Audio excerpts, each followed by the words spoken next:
Pak. kepada organisasi atau kepada leader, gitu ya. Terima Oke, kasih, Pak. oke, baik. Kita lanjut dulu ya. Ini ada beberapa yang, nah, ini saya catat nih, Herdi mau tanya, tadi Intan juga mau taman, tapi kita lanjut dulu supaya apa materi kita bisa kita apa kita diskusikan lebih komprehensif. Nah, teman-teman, dengan pilihan strategi bisnis, ya, ya itu kita punya strategic framework, ya, strategic framework dari HR yang apa eh, terbentuk dengan dua dimensi utama, ya. Dimensi pertama adalah terkait dengan strategic direction, ya, ini pilihan strategi, ya. Yang kedua adalah bicara tentang eh, orientasi tenaga kerja. Nah, orientasi tenaga kerja di sini membedakan apakah perusahaan lebih memilih internal talent atau cenderung lebih memilih external talent. Sementara dimensi strategic direction itu membedakan apakah perusahaan lebih condong ke cost leadership atau differentiation. Nah, dari dua dimensi ini itu tercipta kombinasi eh, empat strategi HR, ya, yang utama. Pertama, strategi pertama disebut dengan Bergen Laborer. Kemudian ada Loyal Soldier strategi, ada Free Agent, ada Committed Expert. Nah, coba kita bahas satu-satu ya. Pertama kita bicara tentang Bargain Laborer. Laborer ini eh, strategi yang dijalankan oleh perusahaan yang berorientasi pada cost leadership, gitu ya, cost leadership di sini, ya, cost leadership, dan eh, cenderung untuk merekrut eh, talenta itu secara eksternal dengan biaya serendah mungkin. Jadi eksternal dia, ya. Nah, di sini perusahaan yang menjalankan strategi bergen laborer fokus pada efisiensi, ya, di mana perusahaan cenderung merekrut atau membeli karyawan yang siap pakai untuk tugas-tugas yang biasanya untuk tugas-tugas yang simpel, yang sederhana, yang nggak perlu training yang apa, yang kompleks gitu ya, training yang minimal aja. Nah, ini biasanya tenaga-tenaga kerja outsourcing biasanya menjalankan strategi ini, ya, external resource dengan harga murah, ya, tapi menjalankan strategi cost leadership. Nah, contoh biasanya perusahaan-perusahaan yang menjalankan strategi ini adalah manufacturing yang padat karya, ya. Jadi biasanya outsource tenaga kerja yang simpel, yang hanya kerjaannya cukup misalnya packing aja atau apa eh, di garment atau di pabrik sepatu misalnya gitu ya, yang kerjaan-kerjaan simpel. Perusahaan outsourcing atau bisa di Alfamart atau di Indomaret itu juga eh, pakai strategi bargain laboring.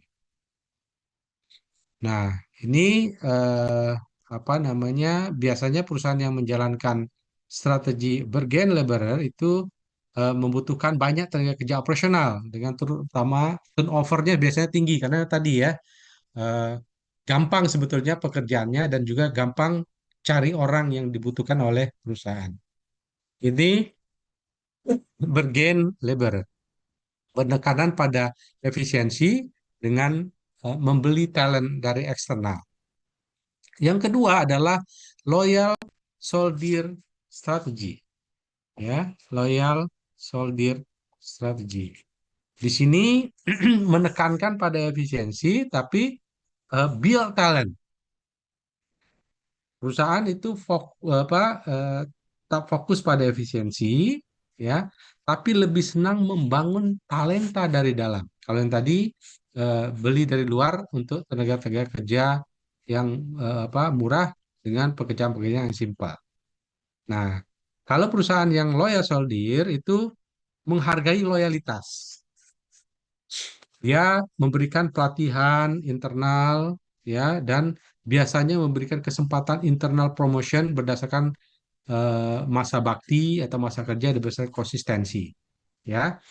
Nah, biasanya perusahaan-perusahaan yang jalankan loyal soldier ini kayak BUMN gitu ya, BUMN perkebunan, ya, eh, kalau dulu PT Pos atau dulu ada PLN masa-masa lalu gitu cenderung gitu tuh membangun orang dengan biaya rendah untuk jangka panjang.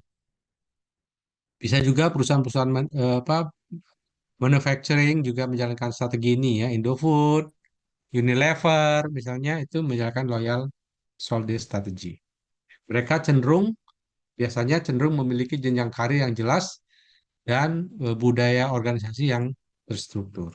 Makanya masa kerja orang-orangnya biasanya cenderung lama ya di organisasi itu. Kemudian yang ketiga adalah free agent. Jadi biasanya digunakan oleh perusahaan yang bermain di strategi diferensiasi.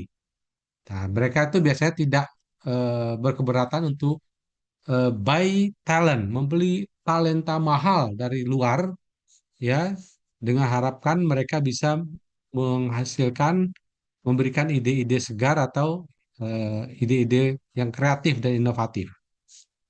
Nah, perusahaan yang menjalankan strategi ini biasanya nggak ngarapin loyalitas, beda sama loyal soldier ya. Ya, jadi kalau yang tadi di Bergen Laborer cenderung cari orang dari luar dengan harga murah, kalau ini mereka berani untuk bayar mahal karena diharapkan mereka bisa apa eh, memberikan ide segar dan juga inovasi. Biasanya expert nih yang di hire, ya, ya, dan mereka nggak perlu loyalitas. Yang penting adalah kinerja tinggi dan kompetensi unik yang bisa langsung dipakai, yang siap pakai. Nah, biasanya perusahaan yang menjalankan strategi ini perusahaan teknologi global kayak Google, Microsoft itu biasanya gitu. Atau startup yang tahap-tahap growth ya. Dulu GoTo dan sebagainya biasanya itu hire-hire tenaga-tenaga ahli dari luar. Dan juga berusaha perusahaan-perusahaan kreatif ya, termasuk konsultan ya. Itu apa mereka menjalankan strategi free agent. Nah, mereka biasanya eh, kenapa mau bayar mahal tenaga kerja luar dan nggak butuh loyalitas karena memang eh, punya kebutuhan mendesak ya dengan kompetensi yang spesifik dan siap untuk menjalankan tugas untuk bisa perform kerjaan ya. Itu free agent. Kemudian terakhir adalah committed expert ya. Di sini perusahaan yang menjalankan strategi diferensiasi dan tapi dia memilih mengembangkan build strategi, membangun atau mengembangkan talenta dari dalam. Nah, biasanya perusahaan yang menjalankan strategi ini membangun deep expertise ya, keahlian-keahlian yang spesifik dan juga mempertahankan talenta terbaiknya dalam jangka panjang. Nah, biasanya perusahaan-perusahaan yang menjalankan strategi ini apa perusahaan-perusahaan farmasi, biotek, perusahaan engineering, ya, termasuk perbankan ya. Perbankan itu cenderung eh, eh, menjalankan committed expert strategi. Ya, biasanya perusahaan-perusahaan ini yang menjalankan strategi ini memiliki program pengembangan jangka panjang, ya, biasa bangun program-program dari eh, program-program manajemen trainee misalnya ya atau kalau di perbankan itu develop perbankan development program atau technical specialist track tertentu gitu ya. Nah, biasanya juga menjalankan succession planning yang yang kuat. Itu strategi eh, apa apa namanya yang kita bisa gunakan ya. eh, Jenis talenta seperti apa yang kita miliki dan bagaimana cara kita mendapatkannya. Tidak ada strategi HR yang paling benar. Yang benar adalah strategi HR yang sesuai dengan strategi bisnis. Ini apa? eh, nah, secara detail, teman-teman, ini nanti bisa dibaca aja ya, bagaimana the lawyer soldier HR strategi, bargain strategi, committed expert strategi, dan sebagainya. Eh, Teman-teman bisa baca nanti lebih detail, nanti saya akan bagikan materinya kepada teman-teman semua. Nah, yang penting adalah eh, apa namanya strategi bisnis, strategi HR, enggak empat kuadran pilihan HR strategi yang kita sampaikan tadi, pada akhirnya bermuara pada satu hal, yaitu bicara tentang alignment. Ya, Eh, dari sini kita bisa simpulkan seperti ini. Organisasi ya pada dasar atau perusahaan pada dasarnya akan memiliki praktek-praktek human capital yang mengikuti arah strategi bisnisnya. Artinya, strategi bisnis dan strategi HR itu bukan dua hal yang terpisah. Keduanya saling terkait, saling berhubungan, dan harus bergerak dalam satu garis yang sama, linear gitu ya. Riset menunjukkan, ya, penelitian menunjukkan bahwa perusahaan yang HR strateginya cocok dengan kompetitif bisnis strateginya akan secara signifikan memiliki kinerja yang lebih baik. Jadi kalau ada alignment ya antara strategi bisnis dengan strategi HR, ada kecocokan atau meet di situ, biasanya kinerjanya lebih baik. Itu hasil riset. Nah, sebagai contoh ya, perusahaan dengan competitive strategi cost leadership yang menjalankan strategi cost leadership yang fokus pada efisiensi, fokus pada stabilitas dan pengendalian biaya itu akan lebih efektif ya menurut riset nih ya, akan lebih efektif apabila menggunakan loyal soldier HR strategy. Ya, kalau yang menjalankan cost leadership lebih efektif dengan menghasilkan kinerja terbaik apabila menjalankan loyal soldier HR strategy. Kenapa? Karena loyal soldier itu menekankan pada stabilitas tenaga kerja, menekankan pada efisiensi proses, spesialisasi, dan juga internal promotion. Nah, ini semua selaras dengan kebutuhan perusahaan yang efisien dan juga proses driven gitu. Nah, menurut riset ya, perusahaan yang memiliki atau memilih strategi diferensiasi yang mengutamakan inovasi, mengutamakan kualitas produk yang unik dan kemampuan beradaptasi akan lebih unggul, akan menghasilkan kinerja yang lebih baik apabila menggunakan committed expert HR strategy. Ya, nah ini eh, karena apa? Karena strategi ini menekankan pada pengembangan talenta internal secara mendalam, membangun keahlian yang spesifik, spesialis, memberikan ruang untuk kreativitas, dan mempertahankan talenta terbaik untuk jangka panjang. Nah, inilah kombinasi yang secara riset, secara empiris terbukti menghasilkan kinerja terbaik pada perusahaan.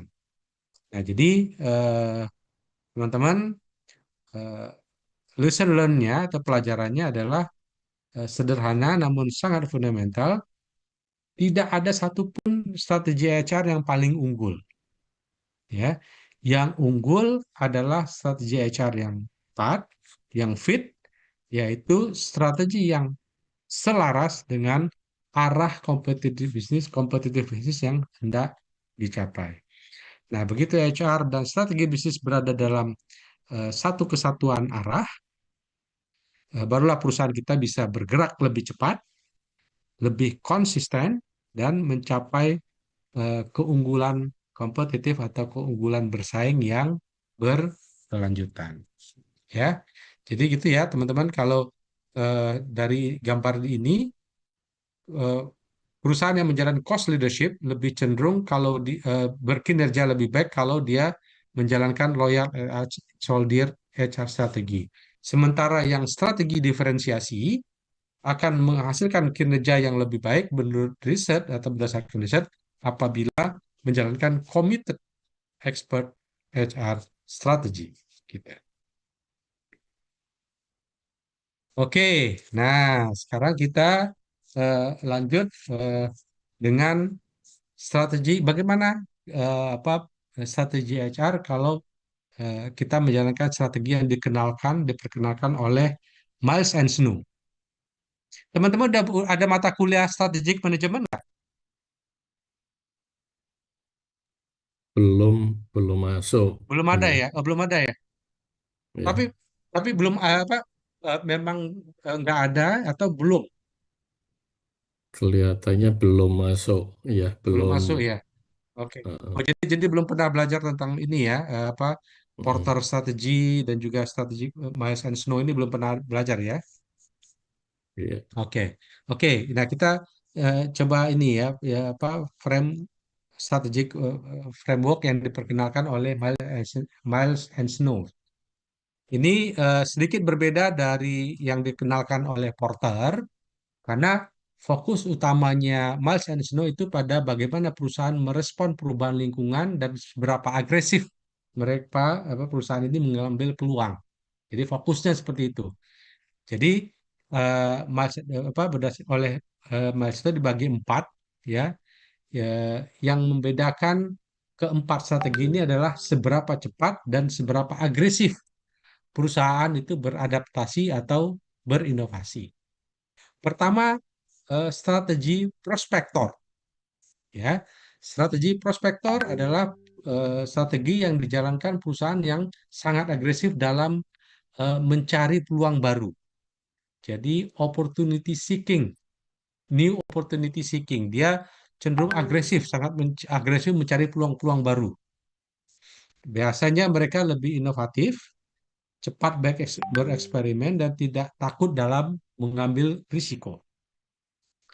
Nah, biasanya perusahaan yang menjalankan strategi prospektor itu biasanya jadi trendsetter, ya, menciptakan pasar baru, ya, bukan follower, bukan mengikuti pasar yang sudah ada.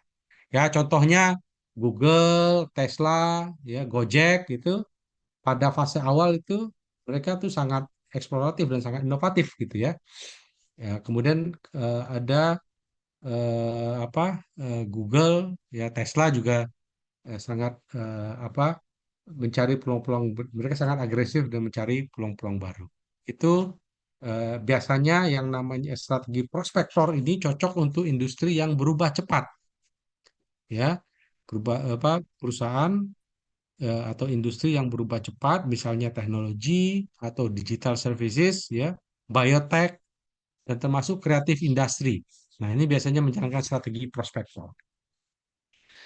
Yang kedua adalah analyzer.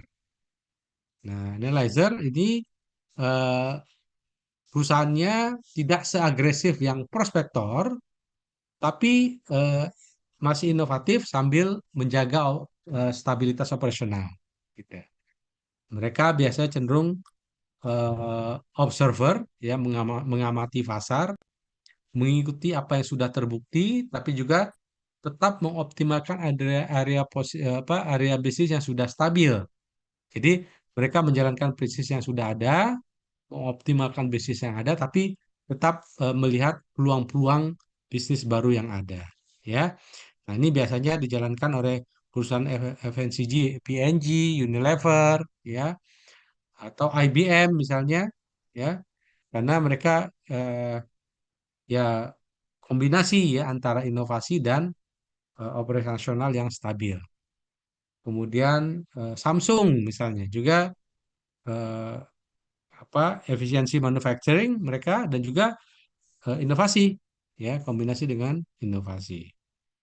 Jadi analyzer strategi adalah strategi yang banyak diambil perusahaan yang sudah mature biasanya, yang ingin tetap relevan, ya, perusahaan sudah matang, udah mature, mau tetap relevan tapi apa tidak seagresif yang dijalankan oleh prospektor dalam mengambil risiko.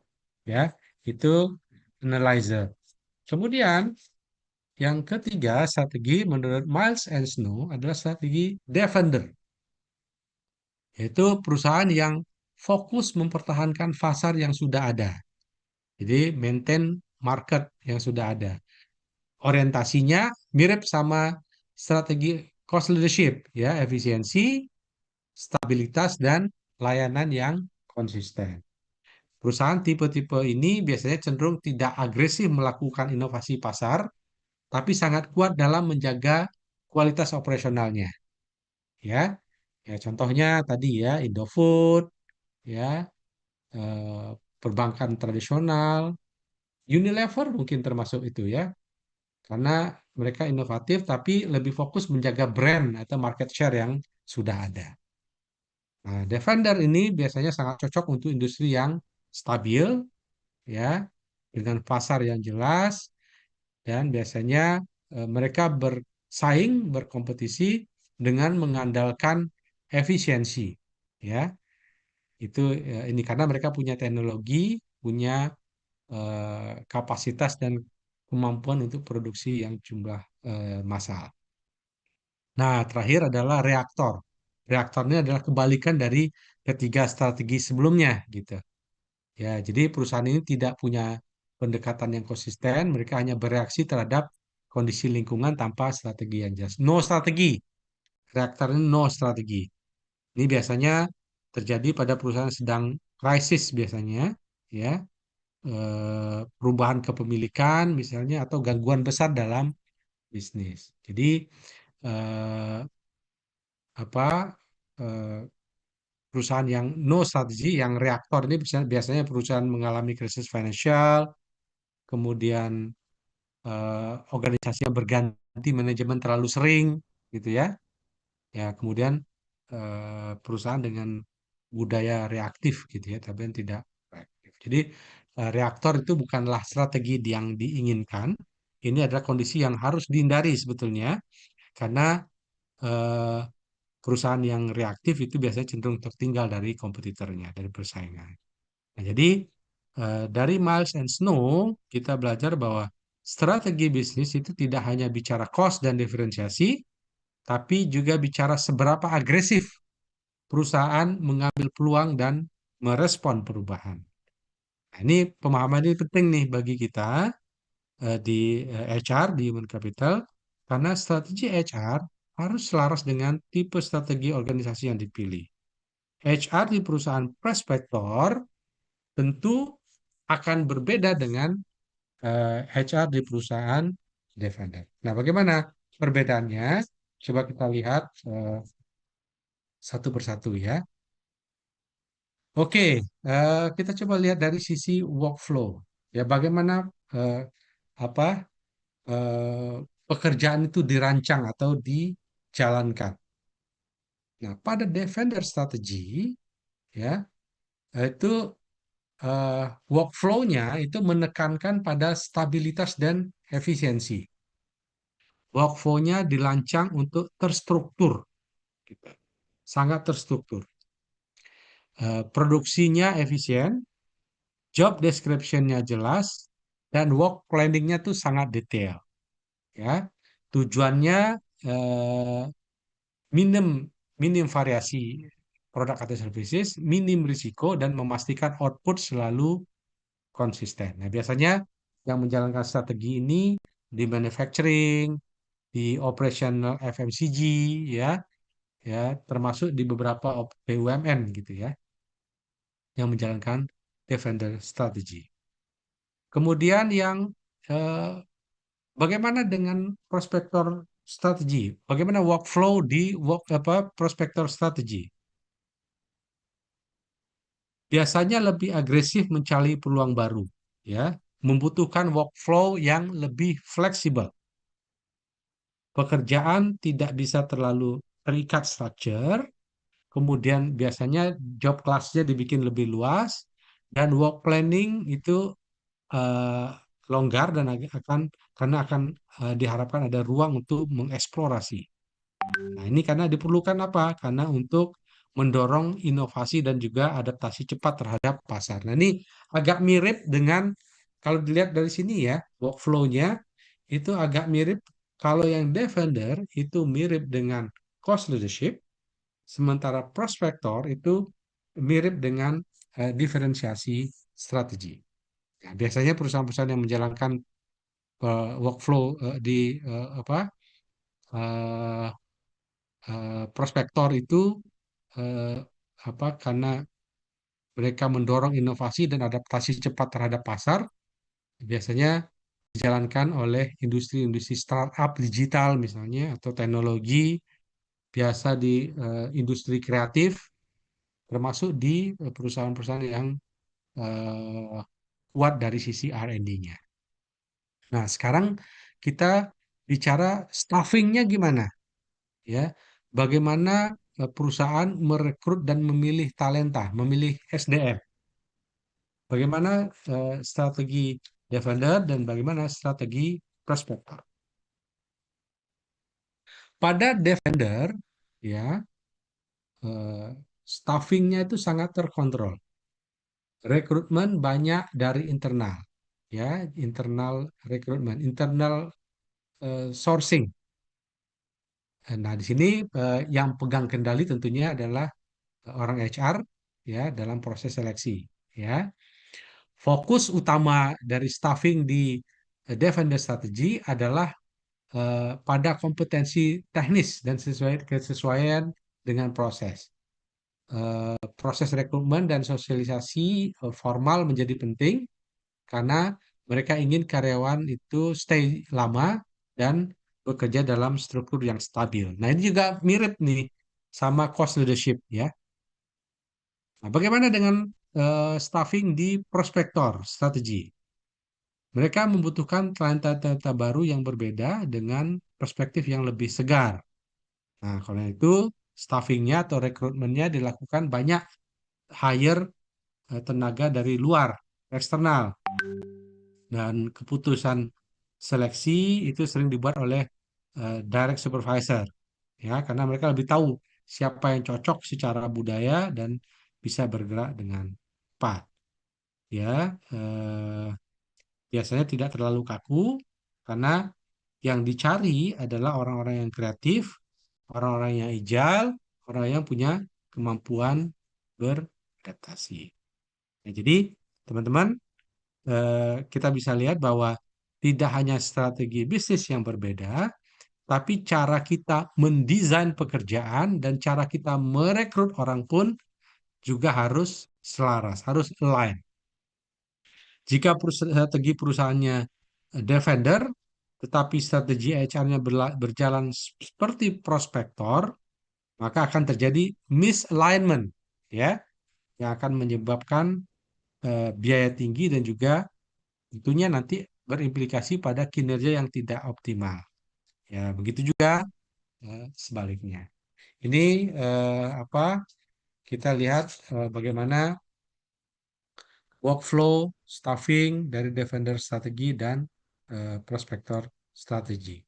Nah, ini tadi pertanyaan, bagaimana dengan employee separation?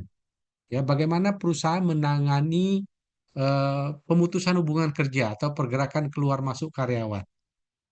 Jadi berbeda nih antara defender strategi dengan prospector strategi, employee separation. Bagaimana menangani pemutusan hubungan kerja?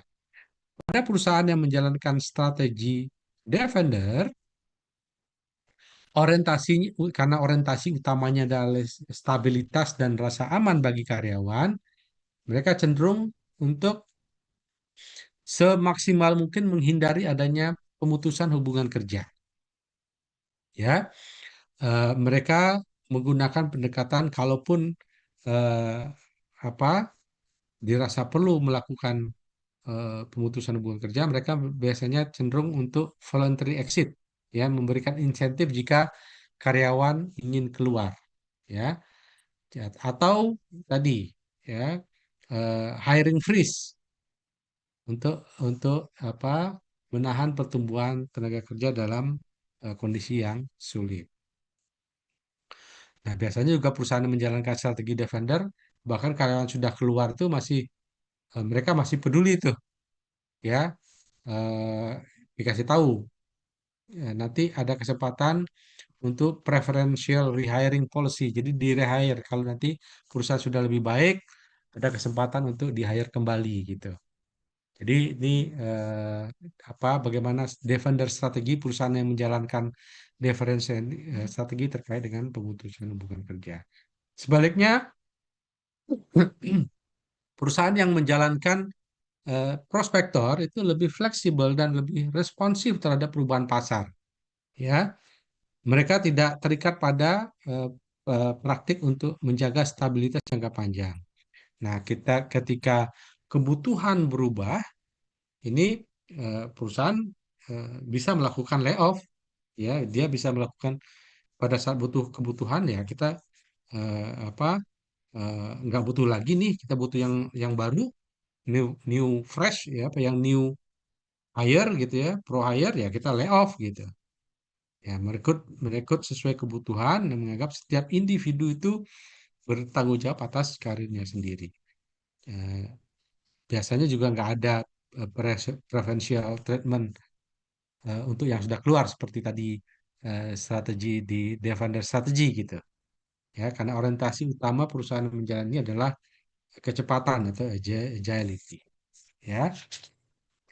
Nah, sekarang bagaimana perusahaan yang menjalankan strategi Defender dan Prospector menggunakan performance appraisal?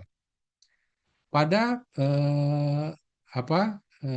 perusahaan Defender, performance appraisal digunakan sebagai alat kontrol untuk memastikan standar operasional yang jaga. Ini sama nih dengan cost leadership, mirip ya. Prosedurnya standar, uniform, ya, fokusnya sempit, spesifik, biasanya terkait dengan efisiensi dan kepedulian pada SOP. Ya, sangat tergantung pada supervisor.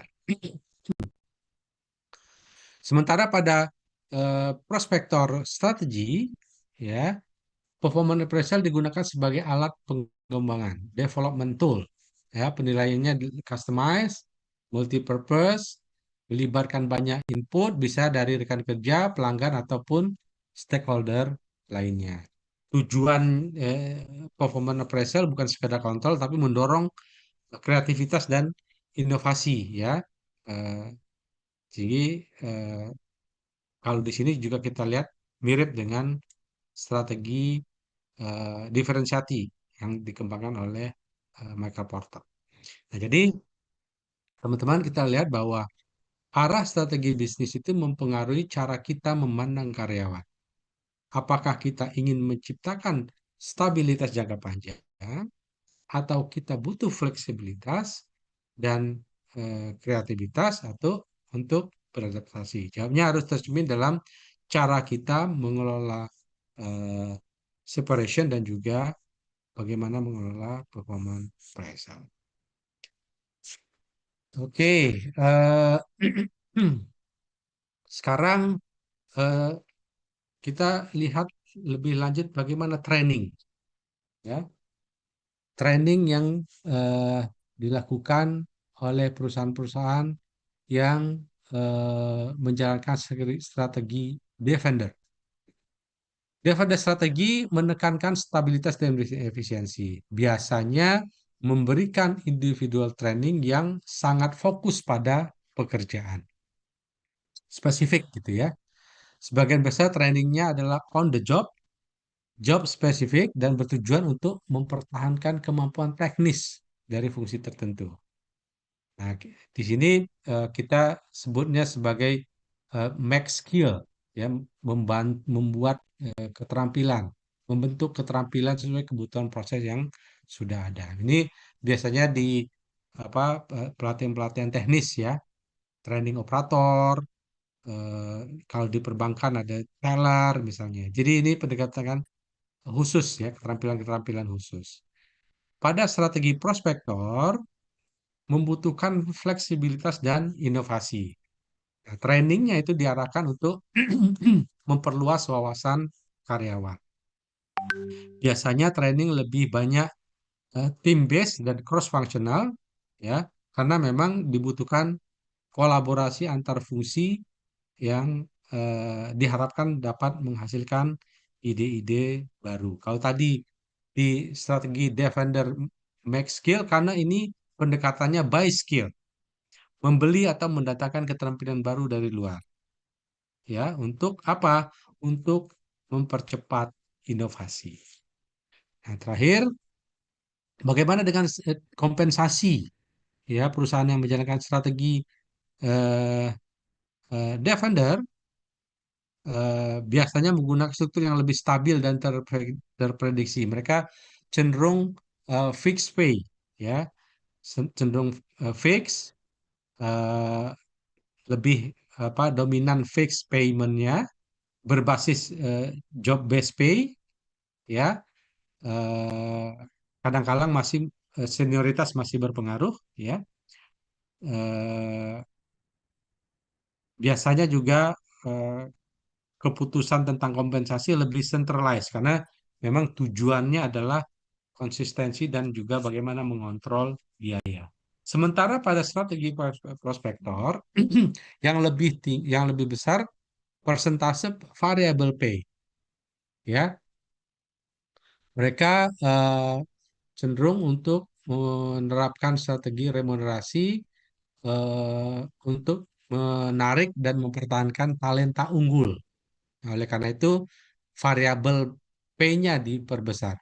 Kalau yang lebih perform dan punya keunikan, mereka dapat kompensasi lebih besar, gitu ya. Kompensasi bersifat berbasis individu, berorientasi pada kinerja, dan benar-benar pay for performance. Ya, jadi memberi ruang bagi unit bisnis untuk memberikan reward sesuai kontribusi dan kebutuhan talenta yang berbeda-beda. Ya, jadi teman-teman, kita melihat bahwa strategi HR tidak hanya berhenti pada rekrutmen, tapi sampai pada bagaimana kita mengembangkan orang dan bagaimana kita memberikan reward kepada karyawan. Ya, eh, training and compensation itu harus selaras dengan arah bisnis.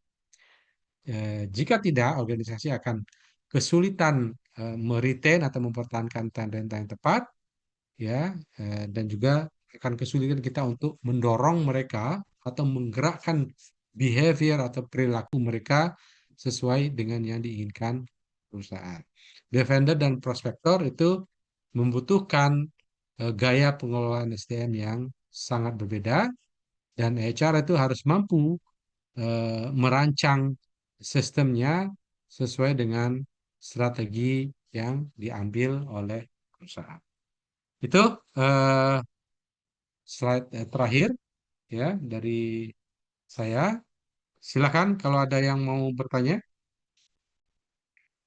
Izin Pak, saya mau melanjutkan pertanyaan tadi. Hmm. silakan Nurul. Ya, jadi Pak, sebenarnya antara strategi perusahaan, ya corporate strategi dan atau bisnis strategi dengan HR strategi itu mana yang probability-nya paling berpengaruh terhadap kalau misalnya kita tracking Pak ada failure gitu ya, ada kegagalan manajemen. Nah, ini kalau kita tarik itu sebenarnya kegagalan probability yang terbesar itu lebih kepada kegagalan strategi perusahaan atau strategi HR-nya, Pak, Bagus, biasanya. bagus. Eh, ini kita bicara dalam konteks bicara tentang konteks strategic management proses ya. Biasanya perusahaan itu punya strategi yang canggih, yang bagus, sudah disusun sedemikian rupa. Ya, tidak salah dengan strateginya, udah jelas directionnya, sudah jelas apa KPI-nya, corporate KPI-nya sudah di-define, eh, apa milestone-nya juga sudah dibuat. Tapi yang sering menjadi masalah adalah strategi execution. Yang jadi masalah itu biasanya eksekusi, ya. Nah, jadi kalau kembali di eh, pertanyaannya pada Nurul tadi, ya biasanya eh, tadi kalau strateginya sudah di-define dengan baik, clearly defined, bagaimana mengeksekusinya? Eksekusi dilakukan oleh fungsi-fungsi yang ada di bawah organisasi. HR, Hmm. operation, kemudian finance dan eh, dan IT dan sebagainya. Jadi fungsi-fungsi lain. Nah, Hmm.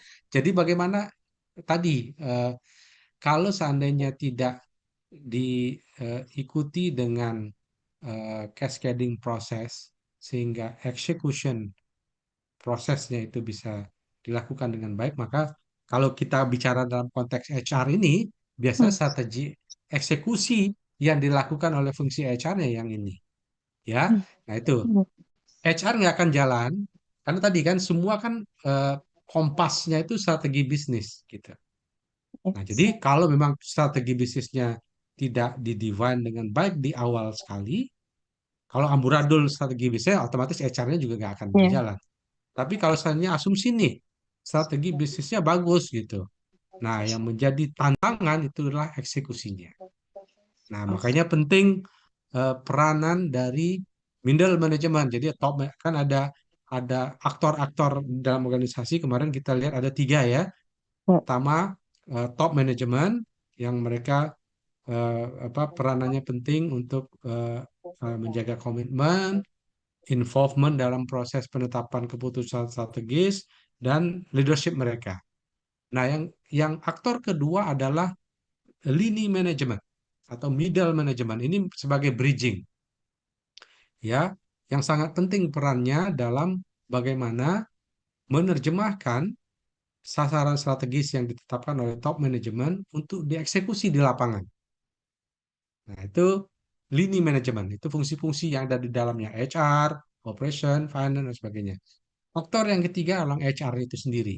Ya, HR harus punya tools, punya alat yang bisa memfasilitasi fungsi-fungsi di dalam organisasi secara keseluruhan untuk secara maksimal, secara efektif dan efisien bisa mengeksekusi strategi bisnis perusahaan.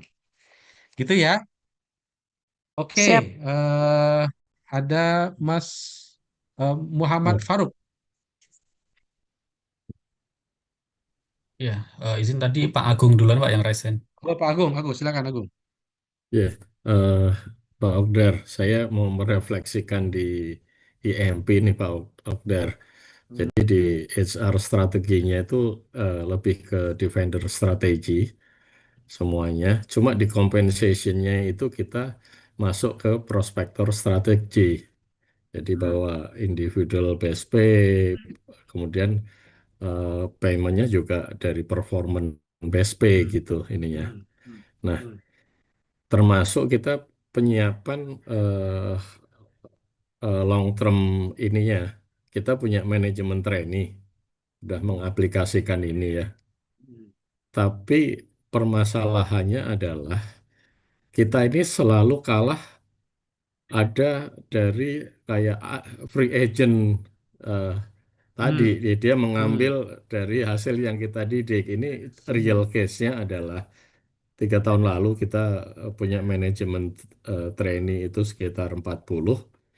Sekarang posisinya adalah tinggal 17. hmm, Gara-gara apa perbedaan dari compensation. Padahal kita sudah ngikut salary survei bahwa sorry. Hmm, enterprise to enterprise itu kan yang sama berapa ininya. hmm, Tapi ya itulah kita banyak yang keluar orang anak-anak yang sudah kita siapkan sebagai future leader pindah. Nah, salah hmm, satunya ini maaf nih di tempat Mbak hmm, Intan, PHE hmm, itu selalu mengambil dari dari apa IMP orang-orang yang sudah jalan dengan hmm, compensate yang cukup ini yang membuat apa ya struggling di di HR-nya IMP Pak Ogda. hmm, Nah, kalau hmm, case kayak gini mungkin rumusan apa atau obatnya seperti apa ya? hmm. Oke. Dan saya tuh pengen juga nanti ini, saya pengen malah jadi tertarik nanti untuk tesis ke Pak Ogder ini dengan case yang ada di EMP ini. Menarik, menarik. Itu Eh, bagus. Itu fenomena yang terjadi dan saya rasa ini apa eh, dari 40 17 dalam berapa tahun tuh, Pak? Pak Agung? Dalam waktu 3 tahun dari 40 3 tahun, tinggal 17 ya. 17. Masih mending, Pak. Mm-mm. Ada Mm-mm. yang masih tinggal eh, seperempatnya. Jadi ini masih mending bisa setengahnya. Jadi itu fenomena, fenomena memang ya. Kadang kalau program-program apa eh, fresh graduate atau lewat manajemen trainee dan sebagainya, memang eh, kita eh, kompetisinya itu bukan hanya antar ini ya, eh, karena biasanya kalau sudah eh, apa fresh graduate yang kita ikutkan dalam program manajemen trainee, eh, apalagi ya kalau kalau di beberapa perusahaan dia belum spesifik alokasikan. Gitu. Misalnya di MP ini engineering aja gitu, MT untuk engineering apa istilah di ininya ya, atau khusus untuk HR aja, MT HR aja, atau MT akunting aja gitu. Ini kan enggak ya, generalis kan Mas Mm-mm. Agung. Nah, jadi Iya. jadi memang ruang biasa yang fresh graduate, apalagi sekarang ada beda generasi gitu ya. Iya. Itu, tapi fenomena ini dari dulu, Mas. Dari dulu, Mm. saya ingat saya tahun 2000 kita punya MT eh, 20 orang ya. Dalam waktu 3 tahun mungkin tinggal 5. Padahal kita di investasi Iya. Iya. besar-besaran dan sebagainya. Nah, tapi kembali lagi, itu juga sebetulnya bagian dari investasi kita, Mas Agung. Biasanya juga Mm-mm. eh, orang-orang yang ikut dalam program, kita bisa lihat ya mereka berhasil di luar Mm-mm. atau tidak gitu. Atau ada yang juga mau Mm. kembali lagi ke kita. Tetapi itu memang fenomena yang terjadi. Kadang-kadang eh, retention yang kita lakukan itu ya karena kan mereka biasanya di program 2 tahun atau 1 tahun, setelah itu ada Mm-mm. ikatan dinas biasanya kan Mas. Iya 2 tahun Kalau sih kita ini ya. kita Mm. tergantung juga ngikatnya nih sebetulnya. Mm-mm. Itu kita bisa siasati dengan ikatan dinasnya. Misalnya programnya 2 tahun, 2N+1 berarti 5 tahun. Atau programnya 1 tahun diikat dengan 2N+1 2 tahun ikatan dinas. Mesti ada 3 tahun minimal dia dengan kita. Nah, kalau Mm. enggak itu biasanya di apa antisipasi dengan hal-hal begitu. Karena memang eh, apa ruang mereka untuk move itu talent mobility ya, itu kemungkinan Iya. besar karena tadi apalagi spesifik di industrinya gitu ya. Oil and gas gitu. Ya cenderung eh, apa perusahaan lain biasanya berani memberikan apa eh, gaji atau kompensasi atau remunerasi yang lebih tinggi. Biasanya awal-awal itu bisa biasa menjadi pertimbangan utama juga tuh bagi anak-anak Iya. fresh graduate gitu ya. Beda dengan orang yang mungkin udah stay di company dalam jangka waktu lama, mungkin faktor-faktor yang lebih mereka pertimbangkan adalah kemungkinan stabilitas jangka panjang ya, atau kemungkinan karir movement, karir path-nya dan sebagainya. Jadi karakter orang juga beda-beda tuh Mas Agung. Mm. Mungkin kalau Mas Agung orang Jawa, maaf ya kita bukan ini. Orang Jawa dengan orang Padang atau yang Sumatera beda tuh. Orang Sumatera lebih agresif ya. Kalau ada kesempatan di luar ini saya ambil aja. Kalau orang Jawa kita mau stabil aja. Itu beda tuh Mas. Iya, Jadi iya. saya temukan tuh saya observe ya orang yang misalnya ada beberapa MT exit interview eh, apa eh, dia cerita, "Ah, kenapa kamu ini gitu, kenapa kamu eh, nggak ambil?" Dia cerita dia dapat kesempatan di luar gitu, lebih tinggi, gajinya lebih besar Pak gitu. Nah tapi apa setelah saya diskusi sama pasangan saya, istrinya, istri saya orang, dia bilang orang suku tertentu gitu, eh, lebih cenderung butuh yang stabil gitu. Kira gitu itu ya. Makanya saya stay di sini aja deh Pak, sambil ini Iya. untuk nama.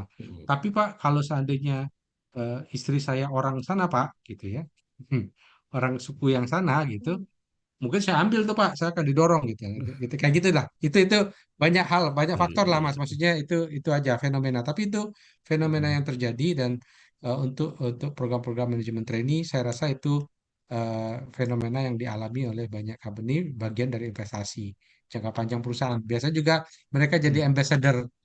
Oh, dia sukses di mana? Oh, saya dulu MT-nya di IMP gitu. Itu kan jadi ambassador kita, Pak. Dia jadi direktur di mana? Saya MT, saya dibesarkan lewat program manajemen trainee di ini. Oke, saya rasa Terima, waktunya habis ya. iya, terima kasih Maaf, Pak Abder. Mas Faruk, kita cukupkan Hmm. waktunya. Ini nanti kita lanjutkan kalau ada kesempatan lagi ya, Mas Faruk ya. Saya Ya, mau ini ke teman-teman. Minggu lalu saya udah share ke Mas Herdi ya,